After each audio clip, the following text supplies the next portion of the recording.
할렐루야. 네, 오늘도 주님 만나시길 사모하여 주일 사부 예배로 나오신 여러분들을 주님의 이름으로 환영하고 축복합니다. 여러분, 오늘이 무슨 날이죠? 아까 기도하였듯이 VIP 2차 작정 날이죠. 한 청년이 질문을 하더라고요. 목사님, VIP가 뭐예요? 이 VIP를 어떻게 설명해야 돼요? 여러분 잘 아시죠? Very important person. 발음 괜찮았나요?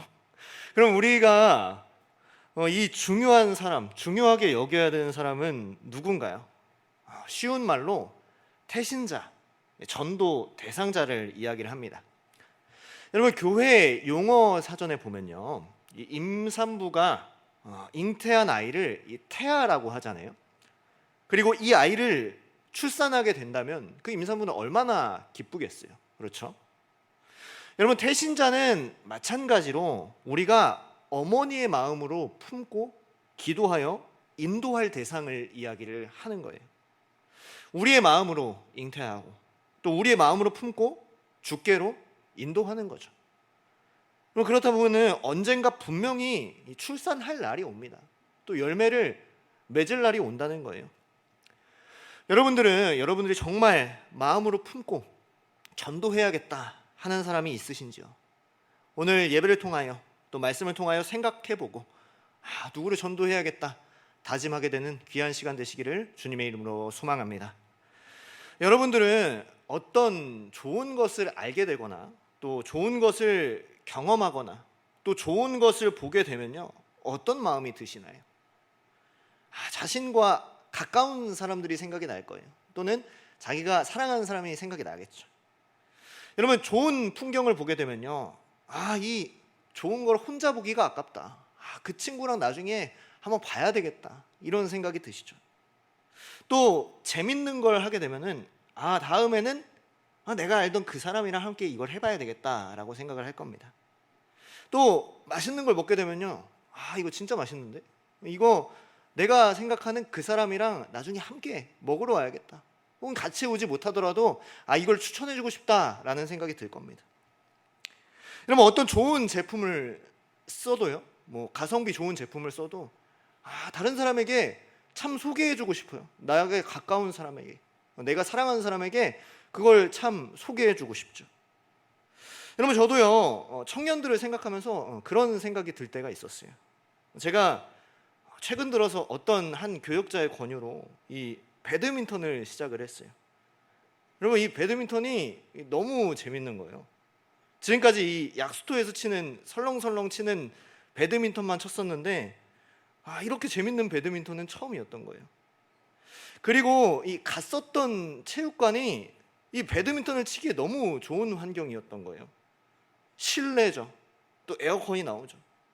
그렇게 몇 달을 배드민턴을 쳐보니까 청년들이 생각이 나더라고요.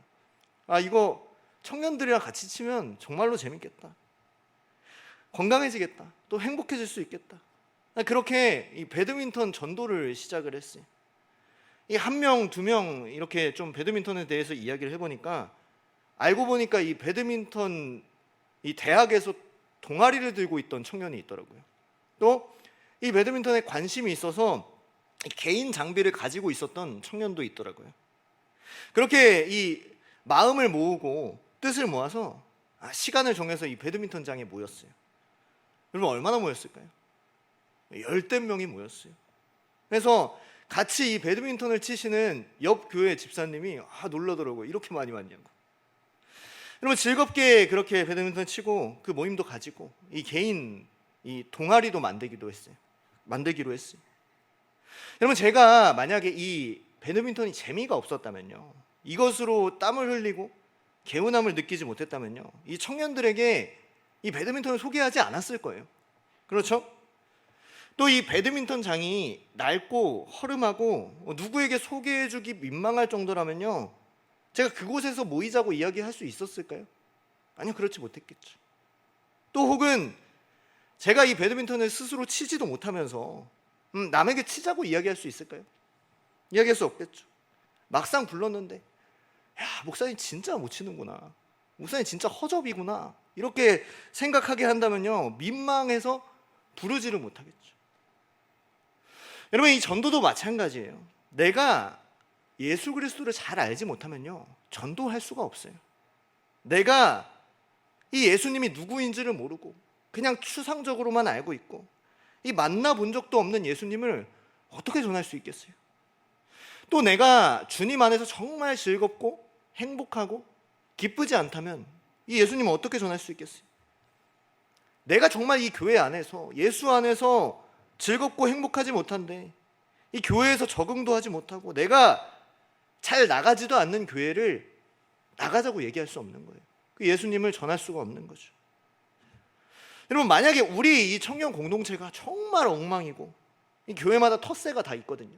텃세가 있는데 온사랑교회 청년 공동체 이 새 가족 올 때마다 위아래로 훑는다더라. 또 텃세가 장난이 아니더라. 여러분, 이런 이야기 들리면 어떻게 전도할 수가 있겠어요? 사랑하는 여러분, 우리가 VIP 2차 작정 전에 우리가 먼저 예수를 알게 되기를 주님의 이름으로 소망합니다. 내가 주님 안에서 먼저 기쁘고 즐겁고 행복해야 돼요. 또 우리 교회, 우리 공동체가 이 건물이 시설이 좋은 게 아니라 그냥 영혼들이 모이기에 쾌적하고 텃세가 없고 아름다운 장소가 되어야 돼요. 여러분, 내가 이 소개하고자 하는 것을 정말로 잘 알고요, 내가 소개하고자 하는 것을 할 때 기쁘고 행복하고 그 소개하는 것이 부끄럽지 않다면요, 이 전하고 싶어서 몸부림칠 수밖에 없습니다. 그렇죠? 여러분, 맛집을 소개하고 싶은 마음이 있듯이, 야, 우리 온사랑교회 찬양 맛집이야, 기도 맛집이야, 몰랐지? 함께 나가자, 이렇게 이야기할 수 있어야 돼요. 여러분, 어떤 좋은 것을 경험했을 때 누군가를 데려와야지 하는 것처럼 내 소중한 친구, 또 형, 동생, 언니, 오빠, 가족, 친지, 남자친구, 여자친구, 남자친구의 친구, 여자친구의 친구, 다 생각이 나셔야 돼요. 그리하여 예수 전할 수 있는 온사랑 청년 공동체 다 될 수 있기를 주님의 이름으로 소망합니다. 여러분, 그런데 예수 전하는 사람은요, 참 많지 않은 것 같아요. 교회 내에서 이 10분의 1 정도 될까 말까인 것 같아요. 여러분, 오늘 말씀에도요, 예수님을 전하는, 이 예수님께 영광 올려드리는 한 사람과 예수님을 전하지 못하고 예수님께 영광 올려드리지 못하는 9이 나와요. 우리 온사랑교회 청년부는요, 예수 전하지 않는 9사람이 아니라 예수 전하는 한 사람이 될 수 있기를 주님의 이름으로 소망합니다. 오늘 말씀 보시면요, 이 누가복음 17장 12절 말씀입니다. 자, 우리 함께 읽겠습니다. 시작. 예수께서 예루살렘으로 가실 때에, 그랬어요. 여러분, 이 사마리아는 제가 설교 때 매번 말씀드리다시피 이 유대에서 가장 노출이 되어 있는, 그러니까 전쟁이 나게 되면 예루살렘으로 들어가기 위한 길목이에요. 여러분, 그래서 전쟁이 날 때에 가장 먼저 침략당하는 곳이 어딜까요? 당연히 이 사마리아겠죠. 그래서 수많은 잡족들이 이 사마리아로 들어갔어요. 그러니까 이 사마리아라는 곳은 유대인도 있겠지만은 수많은 이방인들이 모여 있는 곳이겠죠. 그래서 항상 이 사마리아는요, 유대인의 미움을 받는 곳이었어요. 그래서 이 예루살렘으로 예배를 드리러 나아갈 때 사마리아는 일부러 뺑 돌아서 가는 그런 모습들을 많이 볼 수가 있죠. 여러분, 유대인들은요, 자기들은 구원받은 하나님의 백성이었어요. 선민이었어요. 그런데 사마리아인들은 어떤 사람이었냐면은 당연히 자신 다음이고 자신이 키우는 개 다음이라고 생각했어요. 그리고 지옥의 땔감이라고 생각했죠. 여러분, 그런 이 사마리아하고 갈릴리 사이를 예수님께서 지나가시는 거예요. 근데 12절 말씀에 보실까요? 12절 말씀 우리 함께 읽겠습니다. 시작. 한 마을에 들어가시니 나병 환자 10명이 예수를 만나 멀리 서서 그랬어요. 여러분, 한 마을에 들어가신 거예요. 그런데 그곳에 어떤 환자가 있다고 그랬어요? 나병 환자가 있었다 그랬어요. 여러분, 그러면 나병이 무엇이냐? 오늘날 우리에게 나병은 많지 않죠. 오늘날에는 이 한센병이라고 쓰여지는 이 병이죠. 여러분, 이 한센병은요, 나균이 피부를 넘어서 이 신경계까지 깊숙이 침투하는 거예요. 그러니까 몸의 조직을 완전히 망가뜨려 버리는 질병이죠. 여러분, 그러니까 어떻게 했어요? 1차적으로 너무 고통스럽겠죠. 이 피부가 아픈데 그 신경계까지 모든 균이 파고 들어갔다고 생각해 보세요. 그러면 그 고통을 말로 참아 표현하기가 힘들 거예요. 여러분, 그 질병이 이 콕 안까지, 안 점막까지 침범하게 되면요, 이 숨을 쉬기가 힘들고요, 이 눈까지 이 균이 침범이 되게 되면은 이 각막염으로, 홍채염으로 이 보고 싶어도 볼 수가 없다 그래요. 또 너무 부어 있어서 눈을 감고 싶어도 감지 못하는 거예요. 내가 잠이 들고 싶은데 잠이 들 수가 없는 거죠. 또 이 손과 발은 지속적으로 감각이 없어져서 이 지속적으로 외상을 입게 되면요, 이 손가락하고 발가락에 이 2차 감염이 생기게 되겠죠. 그렇게 되면은 이 손과 발을 잘라내야 된대요. 여러분, 이게 자기 혼자만의 고통이라도 너무나도 아파요. 너무나도 힘든 질병이에요. 근데 자기 혼자만의 고통이라면 그냥 자기가 감내하면 돼요. 그런데 이 한센병은 보기가 무서울 정도가 아니라 이 전염이 되는 질병이에요. 그러니까 어느 누가 가까이 가려고 하겠어요? 전염이 될 것 같은데. 그러니까 이 성경시대 당시에 아픈 사람, 저주받은 사람 이렇게 여겨져서 격리되고 소외되고 사람들로부터 떨어져서 서서히 죽게 되는 거죠. 여러분, 우리 얼마 전에 코로나로 참 많이 힘들었죠. 저는 이 코로나 걸렸을 때 이 초창기에 걸렸던 사람들이 너무나도 안 돼 보였었어요. 왜 그랬냐? 물론 철저한 격리를 위해서, 또 역학조사를 위해서 어디에서 걸렸는지, 또 뭘 하다 걸렸는지, 어떤 주소지에 걸렸는지 이게 상세히 공개가 되었죠. 또 이 철저히 격리가 되어서 이 나가고 싶어도 나갈 수가 없게 됐잖아요. 옛날에는 그 법적으로 처벌이 너무나도 강했잖아요. 그것뿐만 아니라 이 개인정보까지 다 공개가 되어져 버리더라고요. 그러니까 이 코로나 초창기에 걸린 사람은 어떤 사람이 되는 거예요? 완전히 대역죄인이 돼버리는 거예요. 그리고 직장에서나 학교에서나 뭐 어디서나 코로나 걸렸던 애다, 민폐 끼치는 사람이다, 그것 때문에 힘들어하는 사람들이 너무나도 많았다 그래요. 여러분, 이 코로나도 그렇게 이 심한 손가락질과 격리와 시선이 있었는데, 여러분, 이 나병은 어땠겠어요? 나병은 훨씬 더 심각했겠죠. 여러분, 뿐만 아니죠. 이 나병은요, 치료가 되지 않는 질병이었어요. 그 당시에 의학 기술이 발전을 했겠어요? 의학 기술의 발전이 불과 최근에, 얼마 전에 이루어진 일이잖아요. 그 발전이. 여러분, 그러다 보니까 그들 나병 환자들에게는요, 아무런 희망이 없었어요. 아무런 소망이 없었어요. 살 수 있는 방법이 없었어요. 그러다가 이 예수님에 대한 소문을 듣게 된 거예요. 이 예수님이 이 40년을 누워 있었던 중풍병자도 고치시고 죽은 자도 살리신다더라. 우리도 예수님께 나아가면, 아무런 희망이 없지만 우리가 예수님께 나아가면 살 수 있지 않을까. 이 예수님은 간절히 원한 거예요. 자신들이 살기 위해서는 다 해봤는데 예수님밖에 없는 거예요. 그런데 마침 예수님께서 그 마을을 지나가고 계시는 거예요. 그러니까 나병 환자들이 어떻게 했는지 볼까요? 13절 말씀입니다. 13절 말씀 다 같이 읽겠습니다. 시작. 소리를 높여 이르되 예수 선생님이여 우리를. 여러분, 이 나병 환자들이 격리되어 있는 상황이니까 이 정상적인 바깥 사람을 못 본 지가 얼마나 오래되었겠어요. 이 나병 환자 외에 정상적인 사람을 보기가 너무나도 힘들었을 거예요.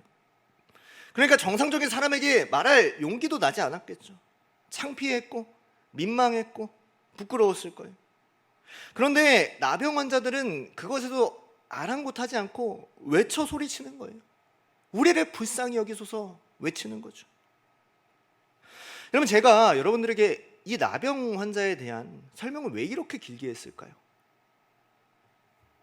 여러분, 오늘 우리가 나병 환자예요. 우리가 인간의 힘으로는 씻을 수 없는 죄를 가진 환자입니다. 여러분, 어떻게 해도 고침받고 회복되지 못할 죄인이에요. 그렇지 않나요? 제가 여러분들께 한번 말씀을 드렸던 것 같아요. 여러분들의 마음속에 녹음기가 있다고 생각해 보세요. 또 여러분들의 머릿속에 CCTV가 있다고 생각해 보세요. 그것들이 여러분의 지난 일주일간을 일거수일투족을 촬영하고 녹음했다고 생각해 보세요. 여러분, 지난 일주일간의 기록들 이곳에, 이 전광판에 보여주실 수 있는 분 있으실까요? 한번 손을 들어보세요. 없으시잖아요, 그렇죠? 있으시다면요, 이따 저를 만나시고 가세요. 양심의 기능이 고장이 난 거예요. 그만큼 우리는요 죄인일 수밖에 없는 거예요. 아무도 없어요. 보여줄 수 없어요. 저조차도 보여줄 수 없어요. 여러분, 남에게 보여주기에 부끄러운 죄인이에요. 여러분, 그 죄로 인하여 우리의 눈이 보지 말아야 할 것을 보고, 우리의 손과 발이 하지 말아야 할 행동을 하고, 또 우리의 몸과 마음이 하지 말아야 할 것을 계속하고 있는 거예요. 여러분, 육신에서 이 죄의 균이 침투를 해서 아예 영혼까지 깊숙이 파고드는 거예요. 그렇게 영적으로 썩어가고 있는 거고, 하나님과 격리되어서 친구들에게, 가정에게, 또 직장에서, 우리 사회 어디에서나 우리가 그 죄를 전염시키고 있을지도 몰라요. 죽을 수밖에 없는 죄인이에요. 여러분, 이 나병 환자들이 이 자신의 병에 대한 인식이 없다고 생각해 보세요. 격리하지 않고 정상인인 것처럼 막 아무데나 돌아다닌다고 생각해 보세요. 여러분, 이상한 거예요. 돌 맞아 죽는 거예요. 누가 봐도 그 사람은 그냥 나병 환자거든요. 우리도 마찬가지예요. 우리가 나병 환자임을, 죄인임을 인정하지 않는다면요, 내가 죄인임을 드러내지 않고 감추고 살아간다면요, 우린 그냥 그대로 죽을 수밖에 없는 거예요. 사랑하는 여러분, 내가 나병 환자입니다. 내가 죄인입니다. 인정하는 은혜가 있게 되기를 주님의 이름으로 소망합니다. 그러면 여러분, 이 죄를 씻을 수 있는 건 무엇이겠습니까? 이 나병 환자들이 유일한 희망으로 하나님의 아들 예수 그리스도를 소리쳐 불렀듯이요, 우리도 예수 그리스도를 붙들고 또 예수 그리스도를 소리쳐 불러야 하는 줄로 믿습니다. 여러분, 예수 외엔 희망이 없고요, 예수 외엔 고침이 없고, 예수 외엔 치유가 없어요. 회복이 없어요. 여러분, 그것을 알기 때문에 이 나병 환자들이 예수님께 나아가요. 그럴 때 예수님께서 뭐라고 말씀하시는지 볼까요? 14절 상반절 말씀입니다. 우리 함께 읽겠습니다. 시작. 보시고 이르시되 가서 제사장들에게, 여러분, 제사장들에게 몸을 보이라 하셨어요. 여러분, 그 당시에 제사장들이 하는 일들이 제사 외에도 너무나 더 많았어요. 근데 그 중에 하나가 뭐였냐면은 이 나병 환자에 대한 판별이었어요. 이가 정말로 나병에 걸렸는지, 나병이 완전히 치유됐는지 판별하는 것이었어요. 여러분, 왜 그랬을까요? 하나님의 백성들을 이 나병이라는 심각한 전염병으로부터 격리시켜야 되잖아요. 지켜야 되잖아요. 여러분, 이 나병이 나았을 때 제사장에게 나아가면요, 이 제사장이 검사를 하고, 아, 이제 깨끗해졌네, 아, 이제 정결해졌네, 그러면요 다시금 그 나병에 걸렸었던 환자는 공동체로 들어갈 수 있는 거예요. 여러분, 그런데 말씀을 보니까 이상하죠. 예수님이 손을 대신 게 아니에요. 예수님이 뭐 붙잡고 기도해 주신 게 아니에요. 특별한 어떤 걸 한 게 아니에요. 여러분, 다만 어떻게 하셨어요? 가서 제사장들에게 너희 몸을 보이라 그랬어요. 여러분, 예수님께서 나병 나에게도 옮길 것 같아서 이렇게 하셨을까요? 아니겠죠. 여러분, 나병 환자들 입장에서는요, 황당하지 않았겠어요? 이 나병에 걸렸던 아람 사람 나아만보다 어떻게 보면 이 사람들이 더 심한 거예요. 왜요? 여러분, 엘리사는 이 나병에 걸렸었던 이 나아만 장군에게 요단강에 7번 씻으라고라도 얘기를 했어요. 그렇죠. 근데 예수님은 무슨 낫지도 않았는데 제사장에게 나아가라고 하는 거예요. 이게 말이 안 되는 거잖아요. 황당하죠. 어이가 없죠. 그런데 이 나병 환자들은 어떻게 해요? 14절 하반절 말씀입니다. 우리 함께 읽겠습니다. 시작. 그들이 가다가 깨끗함을 받은지라 그랬어요. 여러분, 그들에게는요 믿음이 있었어요. 불가능도 가능케 할 하나님의 아들이심을 믿었어요. 그래서 그냥 제사장으로 나아간 거예요. 물론 다른 한편으로는 다른 살 방법이 없으니까 그냥 속는 셈 치고 지푸라기라도 잡는 심정으로 나아갔을 수도 있어요. 그러나 결과적으로 중요한 건 뭐예요? 믿음으로 헛걸음할지라도 제사장이 뭔 낫지도 않았는데 내 앞으로 왔어 라고 이야기를 들을지언정 어떻게 한 거예요? 믿으면서 나아간 거예요. 제사장으로 나아간 거예요. 여러분, 인간적인 생각으로는요 황당해요. 그냥 몇 년을 또 십수년 수십 년을 이 질병 때문에 고생했는데, 이 질병 때문에 너무나 아파했는데 제사장에게 가서 네 몸을 보이라. 이 말씀 한마디로 나아진다는 게 이게 믿을 수가 없는 거잖아요. 현실적으로 아무리 이성적으로 생각해봐도 불가능한 일인 것 같아요. 그런데 그들이 믿음으로 나아갈 때 어떻게 되었어요? 그들이 가다가 깨끗함을 받은지라 라고 성경은 기록하고 있어요.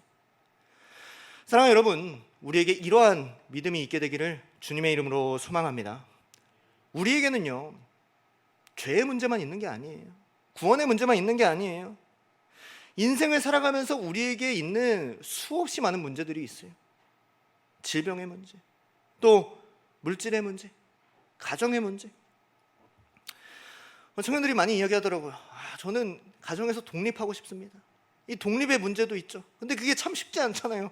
돈이 있어야 되고 집이 있어야 되고 내가 스스로 밥을 해 먹을 수 있어야 되는데 이게 정말 쉽지 않잖아요. 미래에 대한 문제, 진로에 대한 문제가 있어요. 여러분, 몇 년간을 고생하고 또 고민하고 염려했던 문제들이 있어요. 우리의 생각과 우리의 이해로는 되지 않을 것 같아요.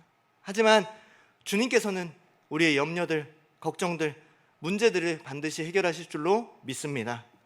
여러분, 마가복음 9장 23절 말씀은요, 이렇게 증거합니다. 함께 읽겠습니다. 시작. 예수께서 이르시되 할 수 있거든이 무슨 말이냐? 없느니라 하시니 아멘. 이러한 믿음으로 나아가시는 저와 여러분들 다 될 수 있기를 주님의 이름으로 소망합니다. 여러분, 그들이 제사장에게도 나아가기도 전에 깨끗함을 받은 거예요. 얼마나 기뻤겠어요. 죽을 질병, 낫지 못할 질병, 사람들이 손가락질하고 부모를 만나고 싶어도 만나지 못하고 얼굴이 다 망가지는 질병을 수십 년을 가지고 살아가는데 이게 다 나음 받았으니까 얼마나 좋겠어요. 그렇잖아요. 여러분들도 그럴 때가 있죠.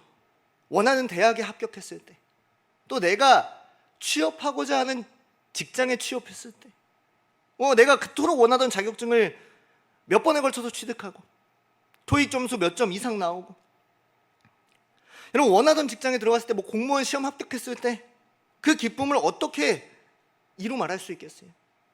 근데 그들에겐 이 나병의 문제가 어떤 문제예요? 생사의 문제예요. 죽고 사는 문제예요. 여러분, 이게 가족을 다시 만날 수 있느냐 없느냐의 문제인 거예요. 내가 사랑하는 이를 만날 수 있느냐 없느냐의 문제인 거죠. 그러니까 이보다 더한 기쁨이 어디 있고, 이보다 더한 즐거움이 어디 있어? 이보다 더한 행복이 있을까요? 여러분, 하고 싶은 거를 이제는 다 할 수 있을 것 같아요. 격리 해제됐다, 우리 코로나 격리 해제됐다 해도 그 다음날 너무나도 좋잖아요. 너무나도 기쁘잖아요. 너무 행복하잖아요. 여러분, 이 나병 환자들은 오죽했겠냐고요. 이제 살 수 있는데, 이제 사랑하는 사람을 만날 수 있는데, 빨리 제사장에게 검사받고 이 얼굴이 흉측해서 만나지 못했던 사람들도 만날 것 같고요. 전염될까 봐 내가 먹지 못했던 그 맛집에 가서 맛있는 걸 마음껏 먹고 싶을 거예요. 또 날 보고 실망할까 봐 만나지 못했던 남자친구, 여자친구도 만나러 갈 거고요. 지금까지 하지 못했던 걸 다 해볼 것 같아요. 그렇지 않나요? 그렇게 나병 환자들이 뛰어가서 이제 자유다, 내가 하고 싶은 거 다 하고 싶었지 않았겠어요? 여러분, 그런데 15절 말씀입니다. 우리 15절 말씀 함께 읽겠습니다. 시작. 그 중에 한 사람이 자기가 나은 것을 보고 큰 소리로 하나님께 영광을 돌리며 돌아와 그랬어요. 여러분, 10명 중 몇 사람이에요? 한 사람만 자기가 나은 것을 보고 큰 소리로 하나님께 영광을 돌리며 돌아와 그랬어요. 여러분, 10명 중에 이 10분의 1만 하나님께 영광 올려드리는 거예요. 10명 중에 단 한 명만 하나님께 감사하며 하나님께 나아가는 거예요. 여러분, 16절 말씀 볼까요? 16절 말씀 함께 읽겠습니다. 시작. 예수의 발 아래에 엎드려 감사하니 그는 사마리아 사람이라. 여러분, 고침받고 치유받고 예수님의 은혜 앞에 엎드러져 절하는 거예요. 감사하는 거예요. 이 모습에 예수님이 뭐라고 말씀하시는지 볼까요? 17절 말씀입니다. 17절 말씀 함께 읽겠습니다. 시작. 예수께서 대답하여 이르시되 10사람이 다 깨끗함을 받지 아니하였느냐? 그 9은 어디 있느냐? 그러면 예수님께서 의아해 하시는 거예요. 그 10명 중에 그 9명은 어디 갔느냐? 그 사람들은 어찌하고 너만 왔느냐? 라고 물어보시는 거죠. 사랑하는 여러분, 나병 환자 같은 우리에게 하나님께서 치유의 은혜를 허락하시고 생명 주시고 구원을 우리에게 허락하신 줄 믿습니다. 여러분, 씻을 수 없는 죄를 씻으시고 죄와 사망으로 우리의 영혼이 죽어갈 수밖에 없는데 우리를 그분의 보혈의 능력으로 씻으시고 구원하세요. 여러분, 뿐만 아니죠.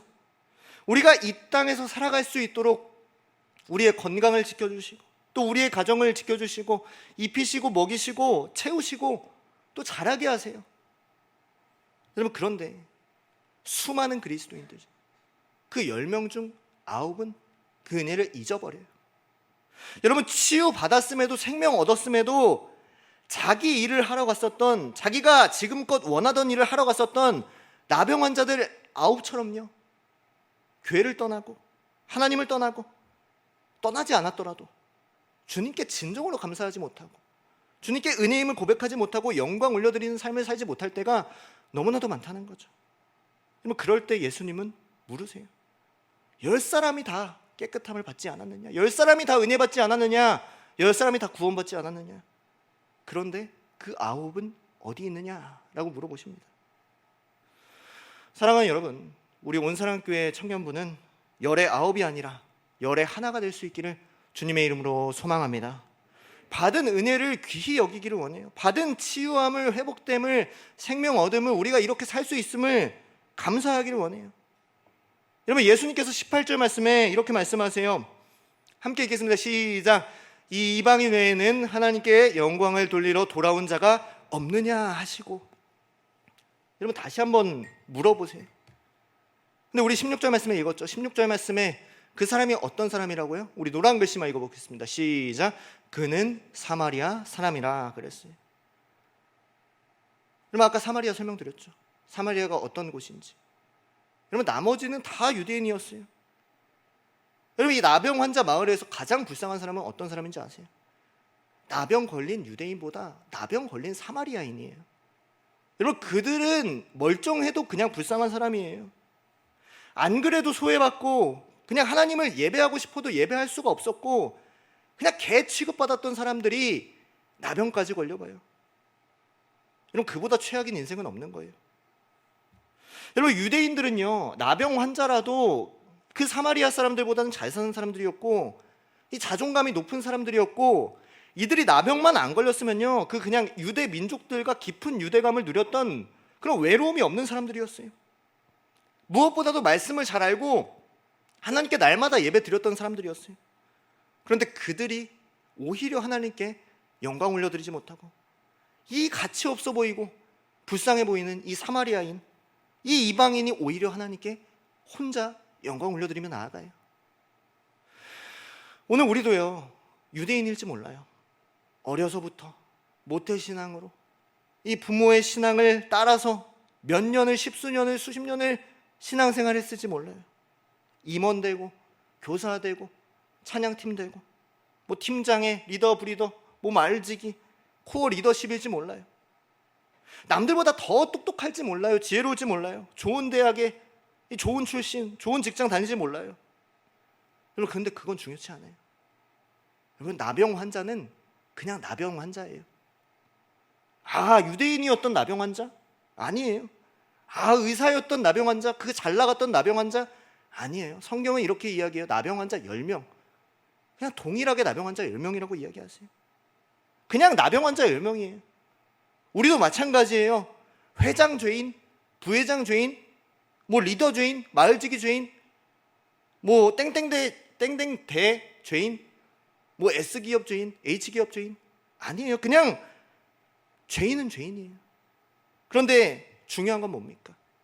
후에 씻김 받고, 후에 구원 받고, 죄사함 받고, 생명 얻고, 구원 얻고 하나님께 영광 올려드렸느냐, 드리지 않았느냐. 사랑하는 여러분, 우리가 받은 은혜를 잊지 맙시다. 감사합시다. 받은 것으로 하나님께 영광 올려드립시다. 여러분, 하나님께서는요, 이것 또한 믿음으로 보세요. 여러분, 19절 말씀입니다. 19절 말씀 우리 함께 읽겠습니다. 시작.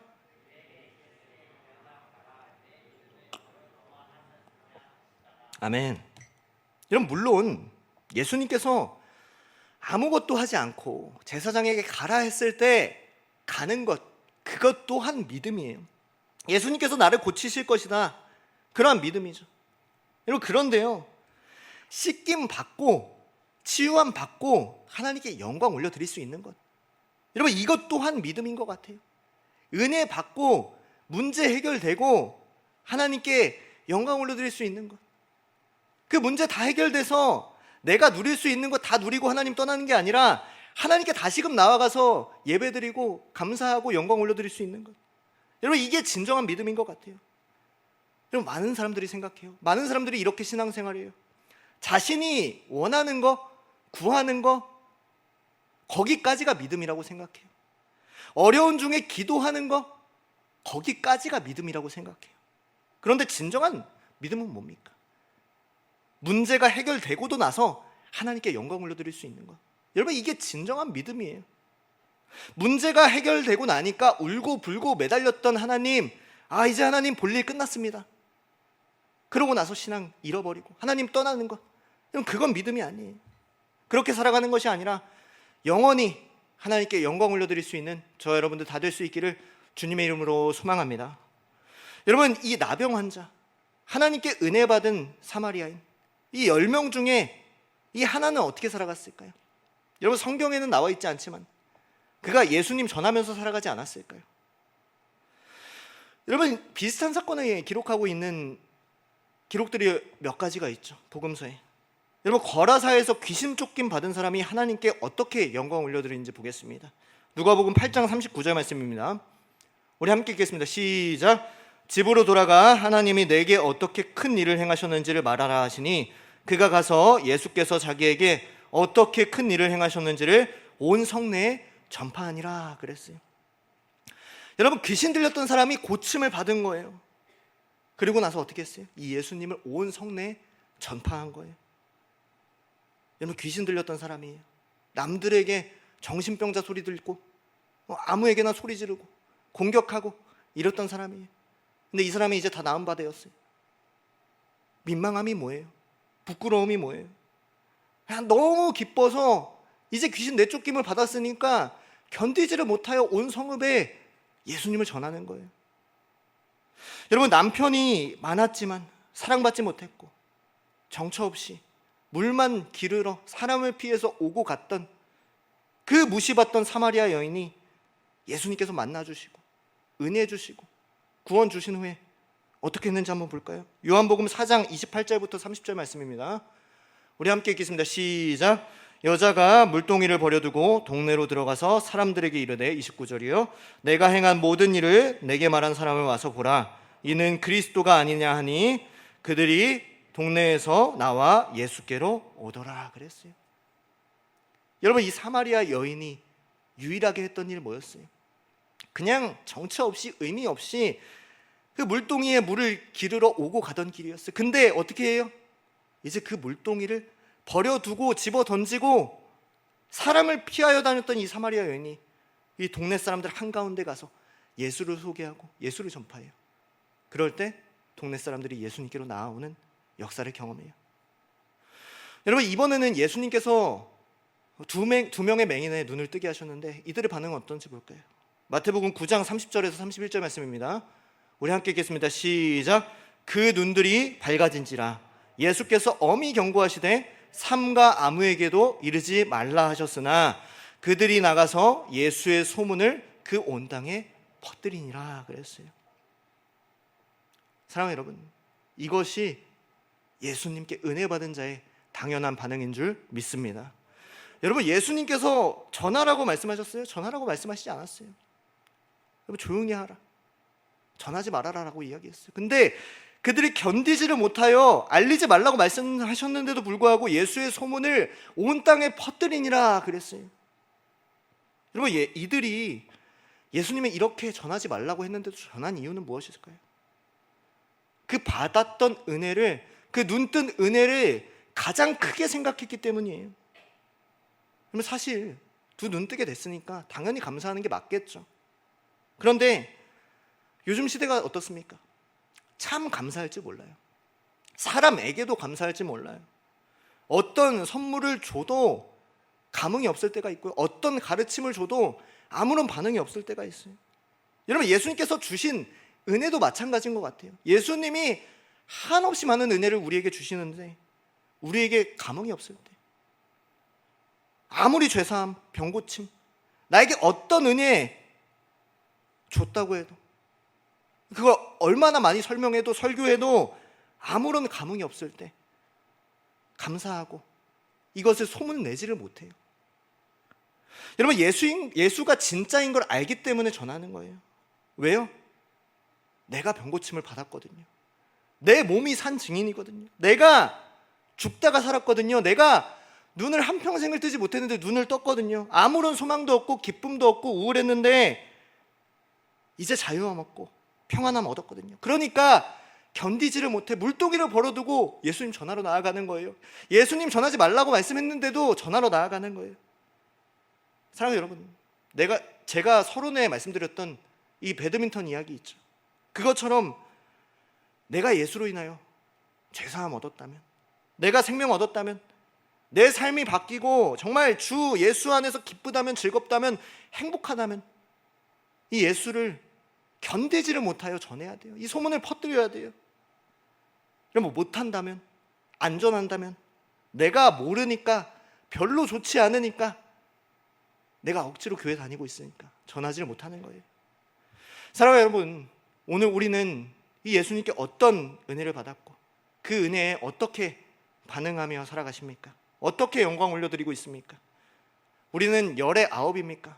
아니면 열의 하나입니까? 우리가 신앙생활하면서 교회 다니면서 항상 생각하셔야 돼요. 우리의 형 있죠, 우리의 동생 있죠, 내 부모님이랑 함께 예배드리면 좋을 텐데, 함께 이 예수님을 만나면 좋을 텐데, 함께 기도하고 함께 주님 앞에 나아간다면 내 여자친구의, 내 남자친구의 삶도 달라질 텐데, 정말로 기쁨 얻고 평안 얻고 세상에서 능히 살아갈 수 있을 텐데, 우리가 열의 하나처럼, 또 나병 환자처럼, 맹인처럼, 사마리아 여인처럼 견디지를 못하여 예수의 소문을 퍼뜨릴 수 있는 저와 여러분들 모든 청년 공동체 될 수 있기를 주님의 이름으로 축복하고 소망합니다. 아멘.